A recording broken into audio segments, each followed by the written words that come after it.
Nuevamente, gracias por estar aquí, bienvenidos y vamos a dar inicio a nuestro estudio de este día viernes. Y pues continúo con el tema que traté con ustedes la vez pasada.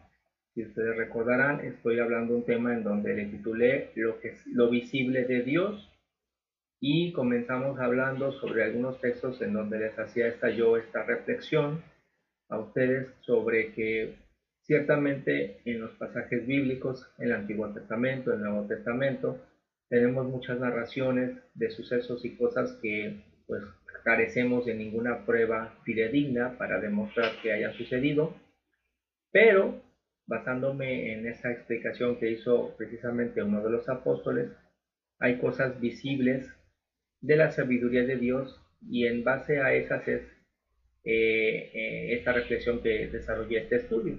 Es decir, nuevamente, hay cosas que veo en el mundo y que tienen que ver con lo que Dios ha dicho. Es como si hay cosas de Dios invisibles, pero hay cosas de Dios que sí se pueden ver y se pueden ver ahorita, se han visto desde hace muchos años y se siguen viendo. Y esa es la idea de esta reflexión, mis hermanos, que les quise presentar y estoy desarrollando con ustedes en este estudio. Voy a entonces voy a compartirles mi presentación para que recordáramos que estábamos comentando también la idea de que pues les presentaba yo, eh, aunque Adán y Eva tomaron una decisión y vemos que entró la muerte, ¿no? Al entrar la muerte automáticamente se creó la figura del Mesías, la figura de nuestro Salvador, y a través de él se abre el camino hacia la vida. Entonces, podemos decir que para el género humano sigue habiendo esa oportunidad tal y como el Señor la había planeado desde un principio. Y vemos lo importante que tiene que ver para nosotros, porque ese es el ejemplo que nos pone Jesucristo. Lo valioso de nuestras vidas, que significa saber tomar decisiones, porque las decisiones nos llevan a elegir, y en la elección se ejerce la voluntad, y la voluntad da como resultado la acción, y todo eso, mis hermanos, es algo que Dios quiere. Eso es algo que nuestro Señor, nuestro Padre Celestial, nos ha dado el privilegio de ser semejante a Él, porque nos da todas estas cosas.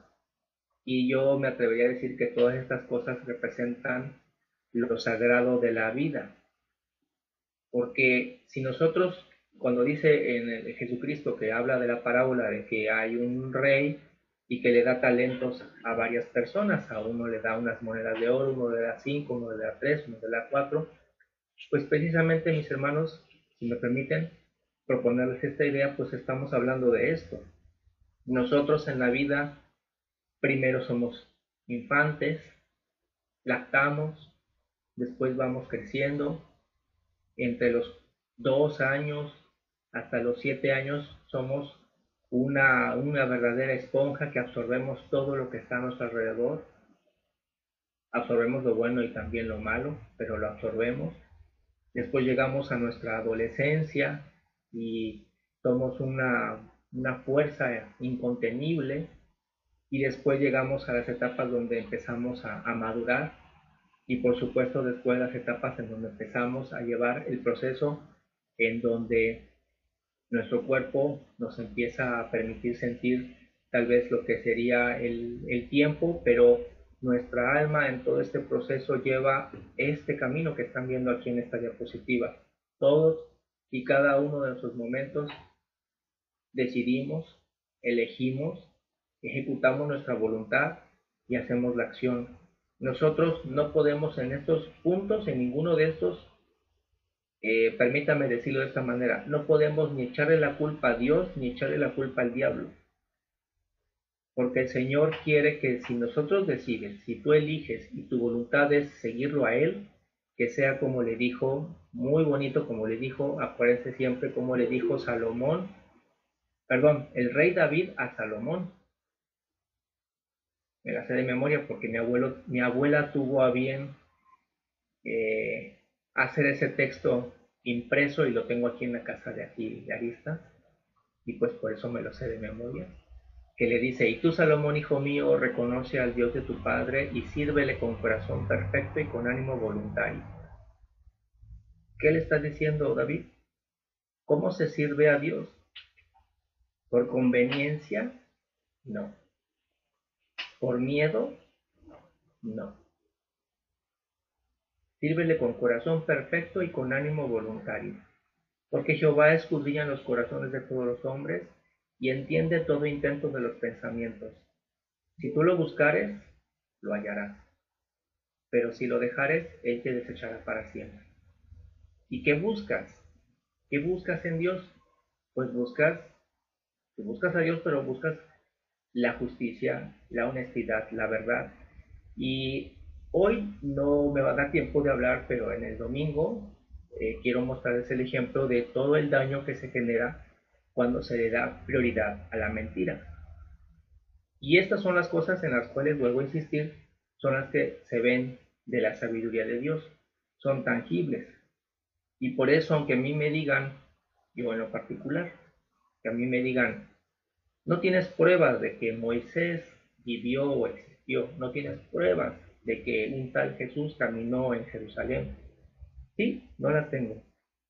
Pero sí tengo pruebas que su sabiduría y lo que dejaron, hoy mismo, en 2021, veo cómo tienen razón todo lo que dijeron desde hace más de 2000 años, y en el caso de Moisés, hace más de, creo que 4000 años, no sé cuántos sean, veo que tienen razón, porque son las cosas que afectan a mi mundo. Y también se acuerdan que en mi estudio que les mostré, eh, aquí yo le agregué estas reglas que les comentaba yo de un astrónomo que quiero mucho, bueno, porque aprecio mucho su labor de promulgación de la ciencia, que se llamaba Carl Sagan, y él decía que era importante que los gobiernos promovieran la ciencia, el pensamiento científico en los jóvenes, para que precisamente evitáramos caer en el pensamiento supersticioso. Y en mi opinión, mis hermanos, también por supuesto quisiera expresar esta opinión muy particular. Siempre he visto que nuestro Padre Celestial se opone al pensamiento supersticioso. Acercarse a Dios no es ser supersticioso. Dios abomina la superstición. Dios abomina el miedo que ronda a la superstición y a la charlatanería. Y si dice desde el Génesis que el árbol de la ciencia estaba en el Edén, toda la ciencia proviene de Dios. Pero hemos visto que la ciencia necesita un contrapeso, y ese contrapeso es sabiduría. Cuando tú adquieres conocimiento, lo que le da forma y color a ese conocimiento es la sabiduría que tú portas. Entonces, creo que eso es parte de la lección que nuestro Señor nos informa. Estas reglas son solamente reglas que sirven para que tú puedas obtener conocimiento puro lo más fidedigno posible. ¿Sí? El conocimiento se adquiere porque así nuestro Señor Dios nos lo ha hecho, búscalo. Si tú quieres conocimiento, búscalo, porque tienes las herramientas para buscarlo. Y nosotros mismos, a base de prueba y error, hemos comprobado cómo se adquiere el conocimiento. Y entonces, estas mismas reglas que están aquí descritas, que propuso Carl Sagan, ayudan a los científicos de todos los siglos a encontrar la información. Pero una cosa es la información, perdón, y otra cosa es el uso que tú le das a la información. Entonces, lo pongo porque me he dado cuenta que cuando el Señor habla hacia nosotros, y también Él nos invita a que también tengamos este mismo pensamiento. Es decir, las reglas de la ciencia, yo en esta propuesta que les hago, nunca se han opuesto a la sabiduría de Dios, más al contrario. Nuestro Padre Celestial nos ha dicho que cuando Jesucristo dice, la verdad os hará libres, Él así lo dice, acercaos a mí y la verdad os hará libres. Y ese es indudable. La verdad de las cosas, mis hermanos, es el principio y uno de los fundamentos de que todo salga bien. Cuando a ti te preguntan algo y tú no te consta eso que te están preguntando, puedes contestar tu opinión, pero es indudable y muy valioso decir que es tu opinión, porque no te consta. No tienes, si en verdad no te consta. Si te consta, por ejemplo, yo le puedo decir a una persona que ordeña, yo no sé ordeñar. A mí si me preguntan, ¿cómo se ordeña? Pues yo creo que nada más te sientas en un banquito al lado de la vaca y le agarras la ubre y le apachurras. Pero pues estoy seguro que si alguien de aquí que me escuche de ustedes alguna vez ha ordeñado, creo que me dirá que lo dije mal. Seguramente hay cosas que no estoy diciendo bien. Entonces, mi respuesta correcta es decir, yo nunca he ordeñado. Creo que se hace así, pero no me consta. Y aunque parece un ejemplo muy tonto, mis hermanos, esto yo lo puedo ver que a veces se replica muchas veces en otros temas más serios, y cuando uno no reconoce que uno no lo sabe, pero le inventa, es cuando uno genera un problema. Entonces, miren, vamos a seguir avanzando en esto. Miren, quiero que por favor me lean Hechos 17. Vamos a leer Hechos 17 del 26 al 28. Leo. Adelante, Yoyi, lee. Y de una sangre ha hecho todo el linaje de los hombres, para que habiten sobre toda la faz de la tierra, y les ha prefijado el orden de los tiempos y los límites de su habitación, para que busquen a Dios y en alguna manera, palpando, puedan hallarle, aunque ciertamente no está lejos de cada uno de nosotros, porque en él vivimos y nos movemos, y somos como algunos de vuestros propios poetas también han dicho, porque linaje suyo somos. Gracias. Entonces miren, en este versículo que les propongo en este primer momento, es el apóstol Pablo que está hablando a los griegos en el Areópago, y precisamente él hace un discurso. Si ustedes leen todo ese capítulo 17, se darán cuenta que fue cuando empezaba a predicar en estas zonas del continente, y en un principio, pues, cuando él predicaba, se le oponían ciertas personas y buscaban pues que los encarcelaran para que no pudieran ellos, en este caso de Pablo, pudiera dar el mensaje. Y la pregunta es, bueno, ¿por qué? ¿Cuál era su molestia que Pablo hablara estas cosas? Y si ustedes ponen atención a ese capítulo 17, pues se darán cuenta que simplemente es la desinformación y la ignorancia de lo que Pablo realmente estaba hablando. Porque aquí Pablo, precisamente en el Areópago con los atenienses, él les dice que pues observaba que tenían dioses de todo tipo. Tenían el dios del agua, que es el dios del fuego, que es el dios del viento, que es el dios de la tierra, que es el dios de la hormiga.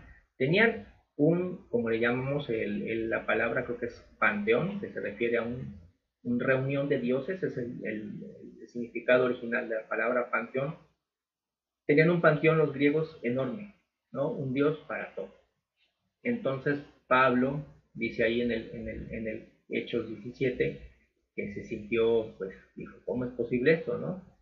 Y les propone en el Areópago a los atenienses esta idea, y les dice, a ver, por favor, pongan atención, todos venimos de una misma sangre, ¿sí? El creador de todo esto nos ha hecho de un mismo linaje, aunque yo soy judío, ustedes son atenienses, al final de cuentas somos de un mismo linaje, de una misma sangre, y nos ha establecido el tiempo en que vamos más o menos a habitar. Y luego dice el 27, ¿y para qué estamos aquí? Bueno, propone Pablo y dice esa propuesta, ¿no? Para que busquemos a Dios, si de alguna manera palpando le podamos encontrar. Y entonces aquí quiero destacar esa frase que dice palpando. ¿Por qué dice Pablo palpando? Bueno, yo propongo esta idea que, pues, digamos, diría alguien, a lo mejor Dios no se manifestó directamente con los demás pueblos, no se manifestó con los griegos o con los aztecas o con los mayas, se manifestó con los descendientes de Abraham. Sí, pero dice ahí que de alguna manera palpando cualquier hombre y cualquier mujer, no importa de qué nación, lo puede encontrar.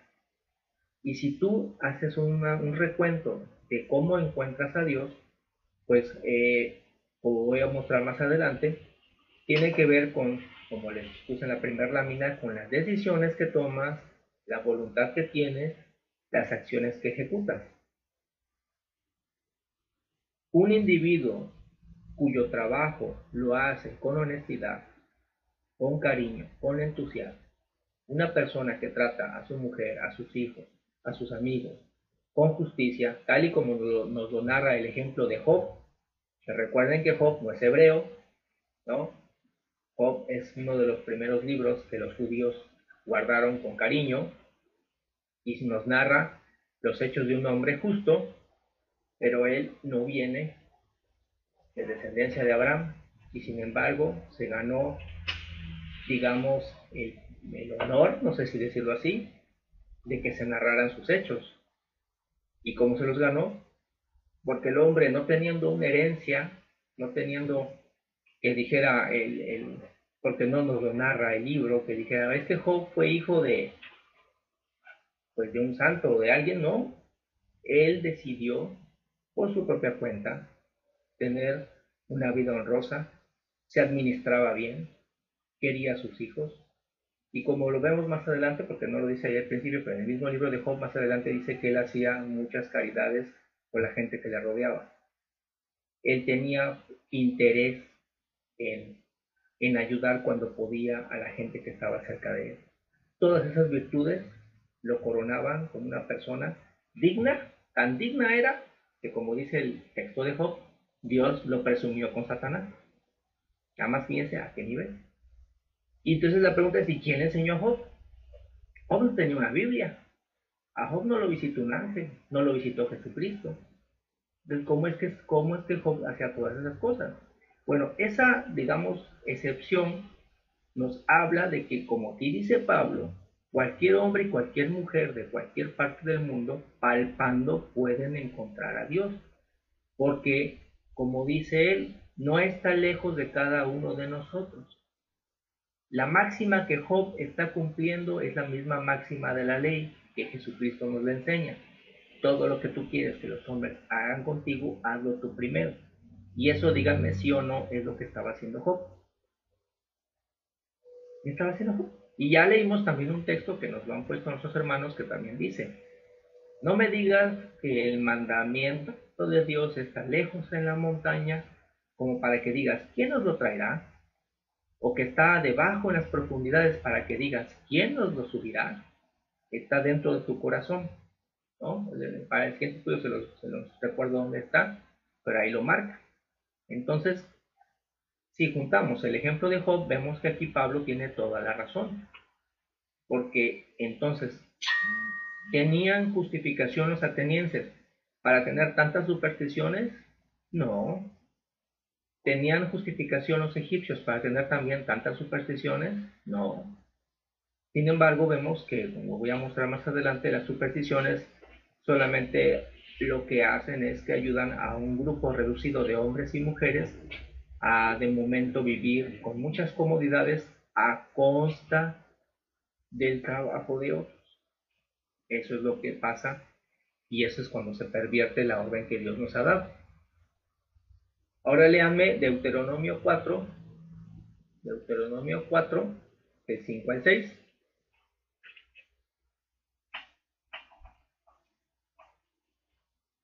A ver, Rocío, ¿estás por ahí? ¿Estás? ¿Leo, mi hermano? A ver, léemelo tú. Del 5 al 6. Dale, Raquel. Yo os he enseñado estatutos y decretos, como Jehová mi Dios me mandó, para que hagáis así en medio de la tierra en la cual entráis para tomar posesión de ella. Guardadlos, pues, y ponedlos por obra, porque esta es vuestra sabiduría y vuestra inteligencia ante los ojos de los pueblos, los cuales oirán todos estos estatutos y dirán, ciertamente pueblo sabio y entendido, nación grande es esta. Gracias. Aquí, por ejemplo, vemos nosotros esta declaración que está haciendo precisamente Moisés y les recuerda al pueblo precisamente, ¿no?, acerca de las leyes de Dios. Y lo más importante es que precisamente les dice, ¿no?, estos mandamientos que hemos escuchado se guardan, se entienden y sobre todo se ponen por obra. Porque cuando se ejecutan, y lo puse ahí en amarillo, se convierten en la sabiduría y nuestra inteligencia delante de los demás. Exactamente como el ejemplo de Job. Pero fíjense cómo en Job no nos dice que alguien le dijo o le enseñó, pero él, como nos lo declara el otro texto, que todos tenemos dentro de nosotros los mandamientos del Señor, entonces vemos cómo Job es la viva representación de esa realidad. Y aquí, en el caso de Deuteronomio, pues vemos que sí, los descendientes de Abraham, después de haber salido de muchos años de vivir en Egipto, reciben esta oportunidad de recordar lo que ya tenemos adentro, ¿sí? Y les vuelve a mencionar aquí precisamente Moisés que es importante que cuando se ejecuta, eso se convierte en nuestra sabiduría y nuestra inteligencia. Y ¿por qué lo puse estos dos textos encima de estos reglamentos que dijo Carl Sagan? Porque les vuelvo a insistir que coinciden todos. La búsqueda de la verdad coincide también con lo que Dios nos encomienda, porque el principio de la sabiduría es el temor a Jehová, el apartarse de la mala inteligencia. ¿Y cómo es el temor a Jehová? ¿Cómo comienza? Comienza con la máxima más sencilla, que es aprende a no decir mentiras. Aprende a evitar que la mentira invada tu vida. Cuando un dato no lo sabes, es bueno decir no lo sé, pero lo puedes investigar. Digamos, diría en otras palabras, no seas flojo, ponte a investigar. Si no sabes ese dato, si lo quieres saber, tienes todo el derecho a quererlo saber, pero entonces, pues ponte a trabajar, ponte a observar. Uno de sus hermanos hace unos días me comentaba de unas personas, no sé si ustedes han escuchado, decían, hay un grupo de gente, ¿no?, que dice que la Tierra es plana, ¿no? Insisten en esta idea que si la Tierra es plana y que la Tierra es plana. Y entonces, precisamente con Carl Sagan, yo aprendí que hubo un hombre en la época mucho antes de la época de Jesucristo, que vivió en Egipto y que él descubrió que la Tierra era redonda de la siguiente manera. Bueno, ahorita ni siquiera me voy a meter al tema de que en la Biblia, en varias partes del Antiguo Testamento, dice que la Tierra es redonda, para empezar.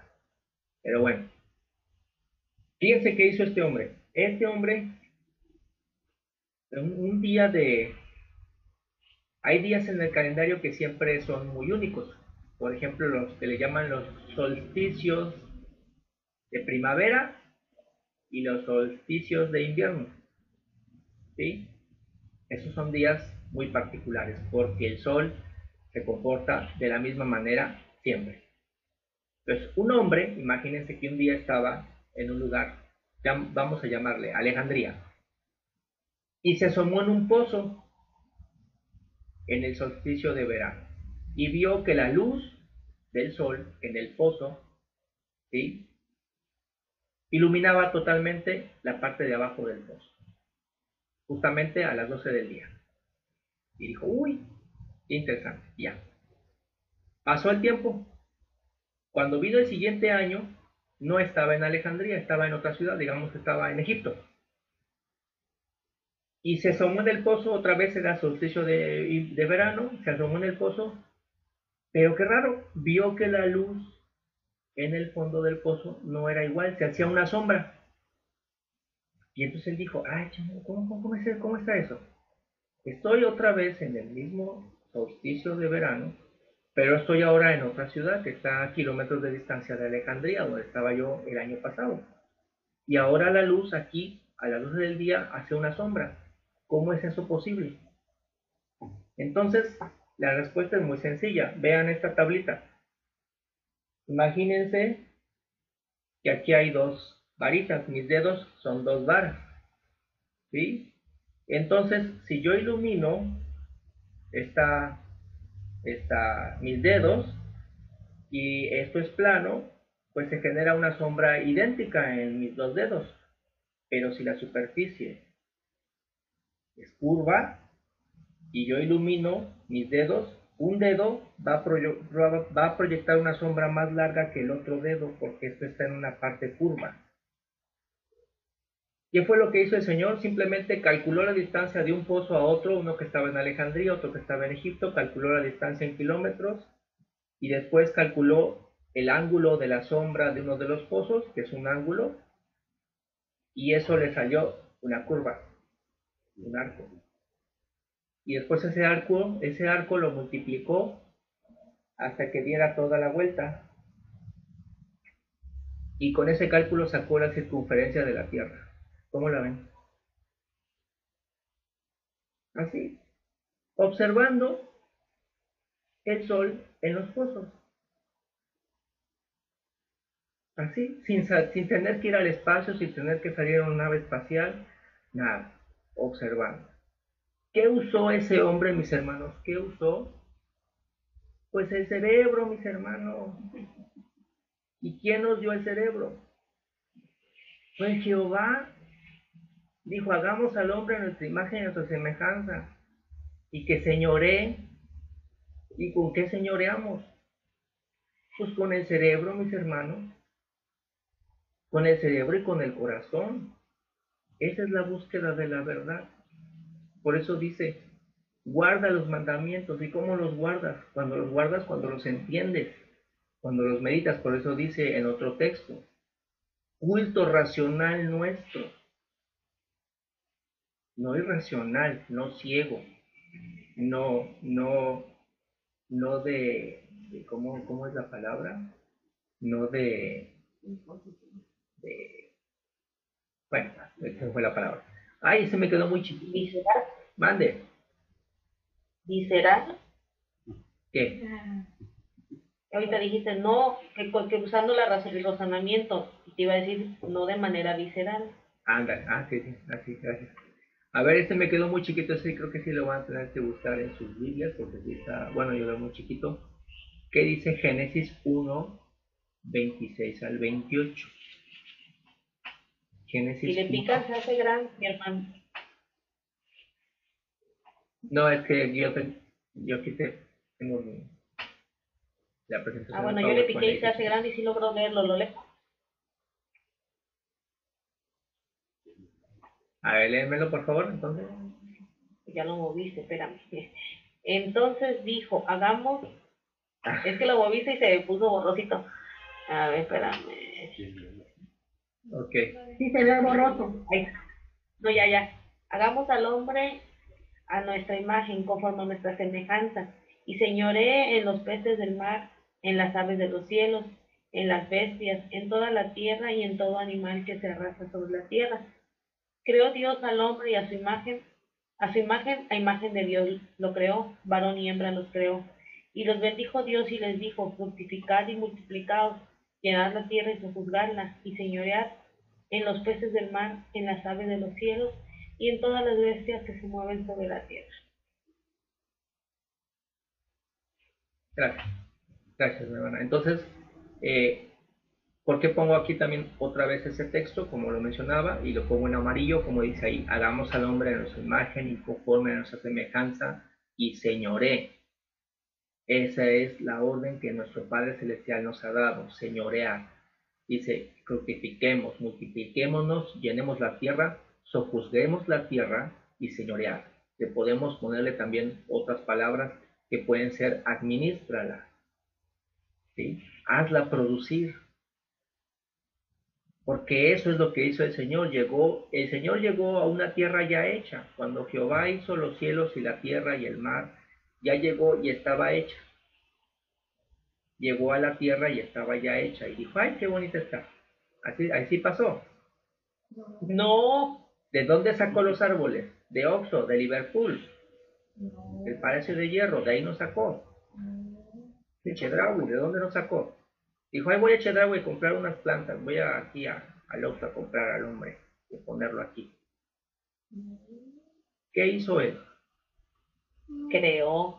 Ordenó las cosas, las labró, ¿sí? Uno lee, obviamente está muy resumido y dice, hágase la luz, hágase aquí, hágase acá, pero pues obviamente el hermano que nos escribe esa narración, pues nos está poniendo todo resumido, porque si me explica a detalle cómo hizo Jehová todas las cosas, pues yo me vuelvo loco. Bueno, eso es lo que opino yo. Entonces, pues me lo dejó muy sencillo para que yo lo pueda entender. Pero, ¿qué le está diciendo después el hombre, perdón, nuestro Padre Celestial a nosotros? Haz lo mismo. Te estoy dando una tierra virgen, ahora tú hazla producir. Así como hizo Jehová un huerto, porque aquí mis hermanos que han trabajado la tierra, díganme cuándo han caminado en el campo silvestre y se han topado con un huerto que crezca solito, así que tenga su cerca y tenga sus surcos, porque así de repente los árboles se acomodaron y quisieron acomodarse de tal manera. Pues no, ¿verdad? Cuando tú te topas con un huerto, ¿qué significa? Cuando tú te topas con un huerto en el campo, ¿qué significa? A ver, Ricardo.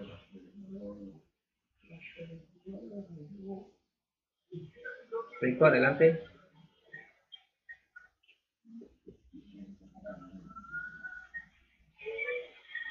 ¿No se oye? A ver, hablen.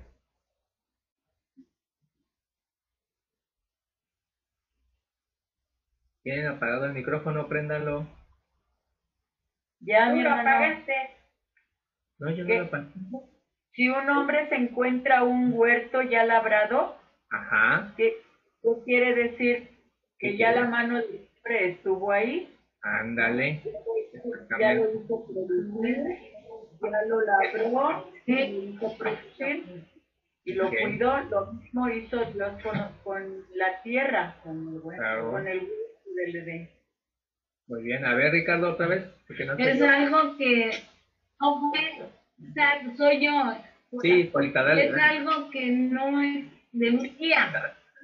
Es algo que no es de un día, que lleva su tiempo para ese cultivo. Claro. Y que luego muchas veces ya ni lo logramos, no se logra ni ver, lo ven otros, pero le sirve a otras personas. Recuerdan a tu abuelita, cómo me platicaba, ¿no? Tengo que pararme, tengo que regar aquí, tengo que ir a ver esto. Digo, esto es mucha labor. Y efectivamente, y eso es una labor pequeña, imagínate en la creación, ¿cómo sería? Pero tengo la esperanza segura que cuando el Señor diga nuevos cielos y nueva tierra, ahí estaremos y vamos a ver cómo nada más. Mi papá te bendiga. Gracias, gracias. Así es, manita, efectivamente. Pero este ejemplo que les pongo para que reflexionen es precisamente para que consideren que la orden del Señor de labrar, nosotros también la empezamos a hacer porque labramos a nosotros mismos. Nuestro Padre Celestial nos invita a que nosotros empecemos esta labranza en nosotros mismos. Entonces, también podemos entender que esto de fructificar, sojuzgar y señorear se refiere a yo mismo.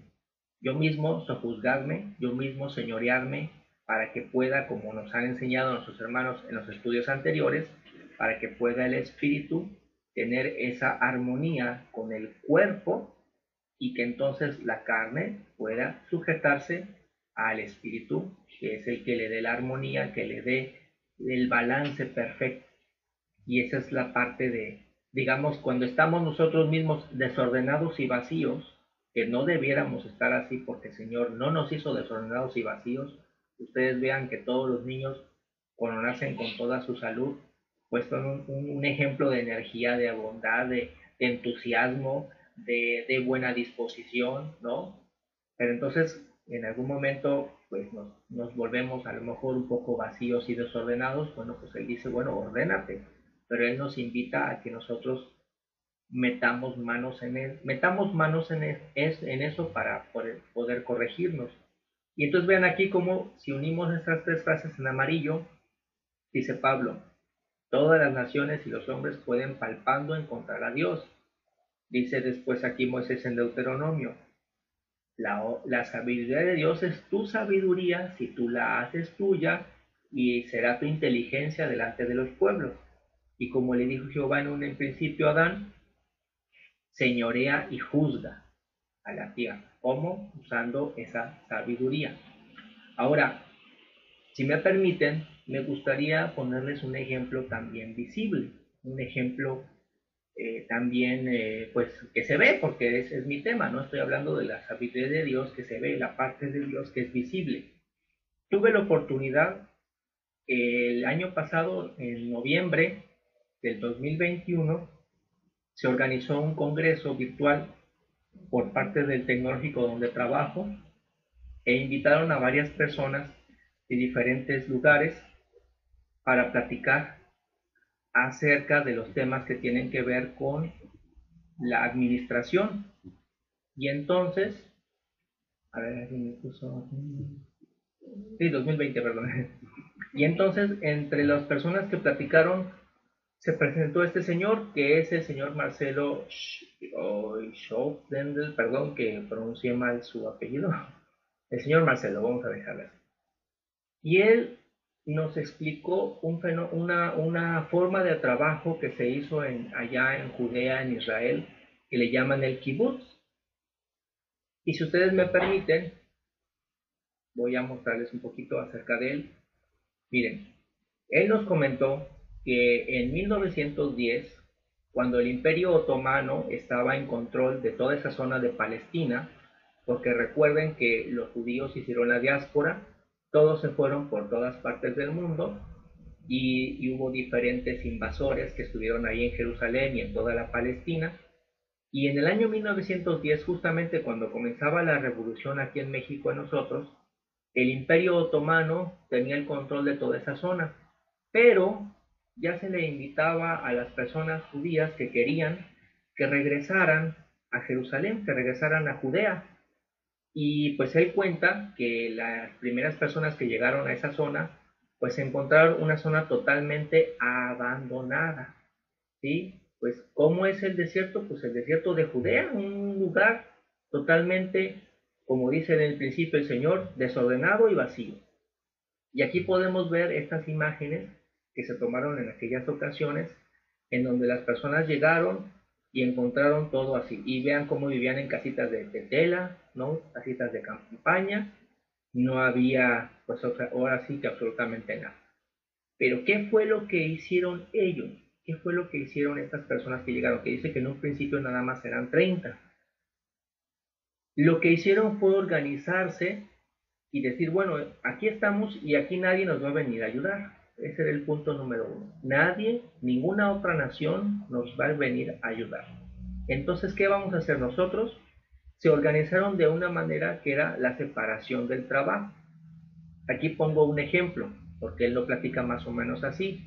Si había 30 personas, entonces de repente esta semana, 10 personas se encargaban de cosechar, 5 se encargaban de trabajar en buscar piedras para hacer un camino, 3 se encargaban de cocinar para los 30, 10 a lo mejor se encargaban de empezar a construir casas de madera y 2 se encargaban de ir por agua para todos.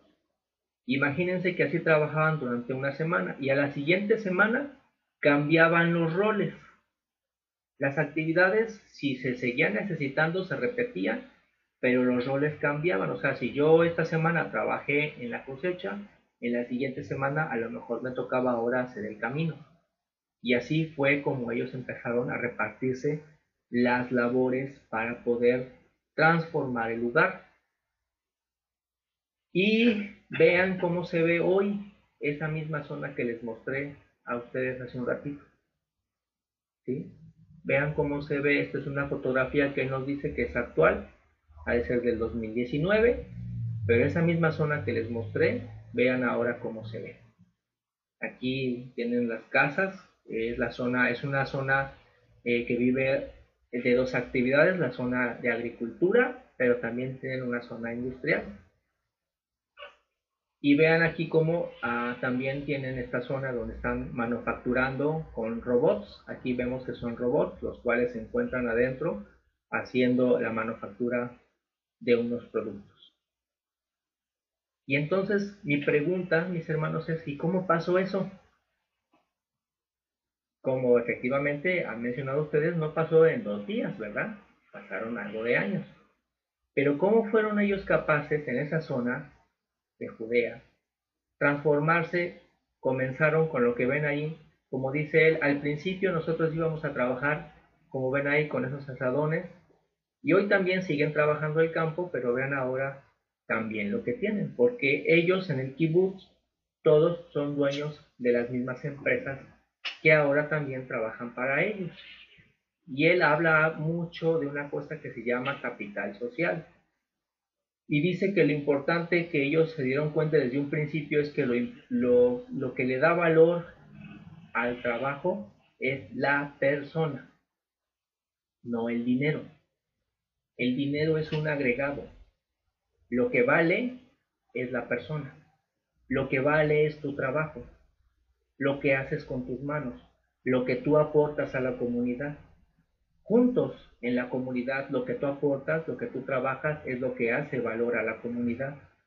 De añadidura llega dinero, pero lo que debe protegerse es a la persona, porque la persona es la que es invaluable. El dinero por sí solo no trabaja. Lo que trabaja y lo que transforma y lo que hace cosas es la gente. Si me permiten, me gustaría que lo escuchen a él. Voy a ponerles un fragmentito de su plática, nada más.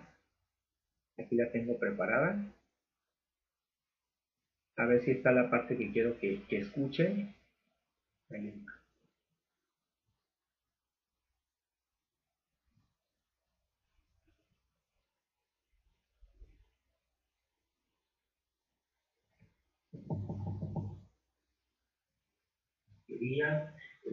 Había plátanos, una industria, un taller mecánico, otros servicios, etc. Cada uno iba a trabajar a su rama de trabajo, a su lugar, y todas las ganancias que teníamos de todos los rubros en una caja en común y se dividía igual para todos. Es decir, una sociedad que decidimos vivir en igualdad. Rotación de puestos, esto lo dejo ahí para ver, es decir, el liderazgo en Israel es de mí y es un liderazgo de acción donde también es muy rotativo. Generalmente no tenemos líderes que duran muchos años, no porque sean malos, sino porque nos gusta la rotación, cabezas diferentes, cambios diferentes, y el que fue líder sigue siéndolo, aunque no sea en ese momento un función oficial. Decisiones democráticas comunas donde todos nos reuníamos al fin del Shabbat, del sábado, al final del día, y decidíamos las cosas que debemos decidir entre todos. Eso funciona muy bien mientras es una comuna más pequeña. Cuando se va agrandando, las cosas van cambiando. Aquí, para demostrar lo que es el kibutz, esta es una foto actual del primer kibutz hace 110 años atrás, de Gania, a las orillas del mar de Galilea. Este que está acá es el mar de Galilea, en el norte de Israel. Lo llamamos mar, pero es una laguna de agua dulce. Lo que pasa es que el país es tan chiquito, México es 100 veces más grande que Israel, Israel 20 lados. Y entonces, para decir que tenemos mar, lo llamamos mar, pero es agua dulce, de ahí viene la mayoría del agua que baja de ese es otro tema, hacia el desierto medio, dando agua del norte hacia el sur. Ustedes ven acá cómo se ve una foto de un kibutz. Esto es un convivio humano, es un pueblito en una zona rural. Acuérdame de decirles de que ahora los kibutzim están también en la ciudad, es decir, la parte de la comuna, de los jóvenes que quieren vivir bien en una forma más igualitaria que lo que se vive en todo el resto del país o del mundo. Entonces están creando también esas comunas. Acá vemos toda esta zona está acá con sus arbolitos, etcétera, donde vive la gente. Es decir, las familias tienen cada uno su casita. Esto que está acá, con menos árboles, es porque es una nueva ampliación de jóvenes que van, regresan a jugar y tienen que construir casas. En algún momento esta nueva se va a ver como es, lleno de árboles, etcétera. Aquí en el centro están todos los servicios de urbanos rurales, es decir, ahí hay un comedor donde todo el mundo come, la batería donde todo el mundo manda sus cosas para jugar, ahí está el lugar donde se crían los niños y donde las guarderías, etc. Y luego alrededor toda la parte productiva. La parte productiva son invernaderos, son campos de producción, son minas, son industrias, etc. Eso es un sistema de economía social, pero cuando hablo de economía social aquí en México o en Latinoamérica, generalmente uno se imagina, y lo veo a nivel general, de los comentaristas, de los políticos, de todo, economía social se atiende más a la parte social, como si la parte economía no existiera. Y entonces uno se imagina economía social es poder llevarle un abrigo a alguien de Chiapas que tiene frío. Y no es eso. Economía social es un criterio formado por dos palabras, economía y social. Significa que nos unimos acá 300 familias en un kibutz y decidimos vivir una vida más igualitaria, pero una vida de dignidad y de riqueza, no de pobreza. Repartir pobreza es facilísimo. El asunto es cómo repartimos riqueza para que todos vivamos mejor, no para que todos seamos iguales pobres. Y esa es la gran diferencia con el kibutz, que a partir de 10 años comenzó. Bueno, ahí voy a parar.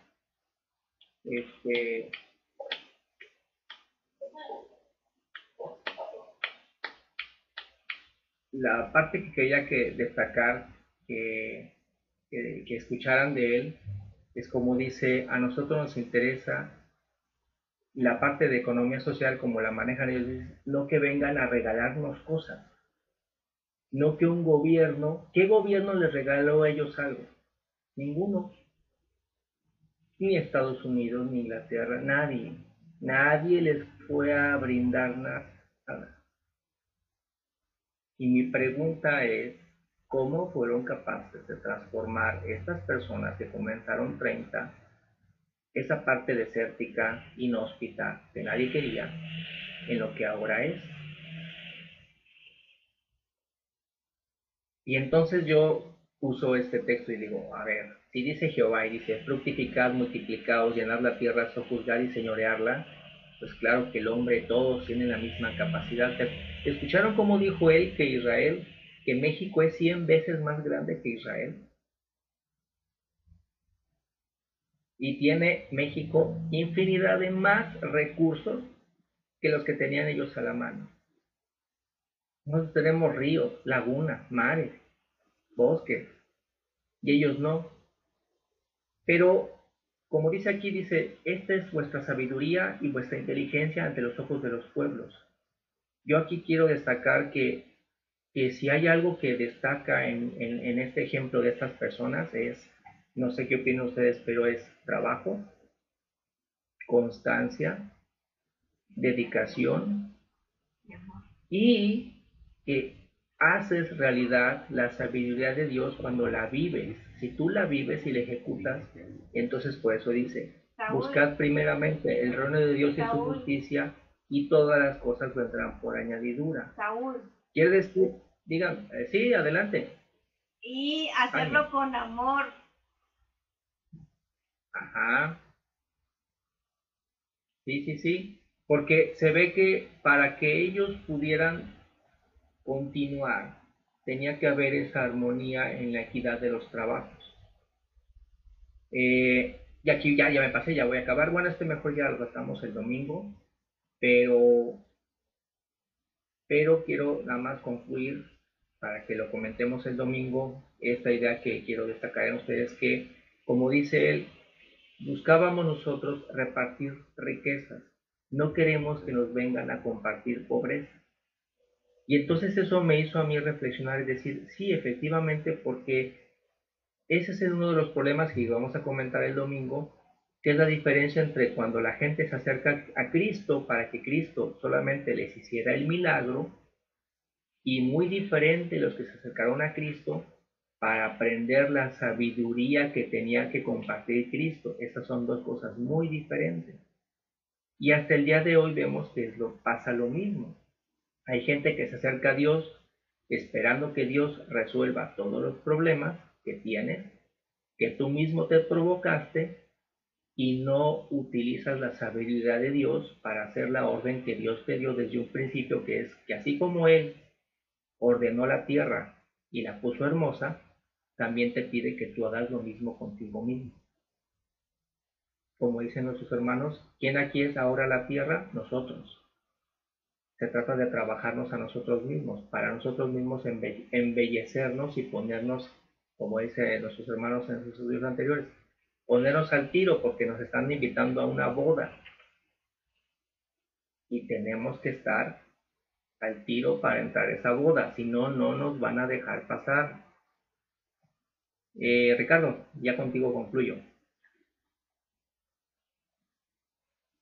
¿Levantaste la manita, Ricardo, o ya no?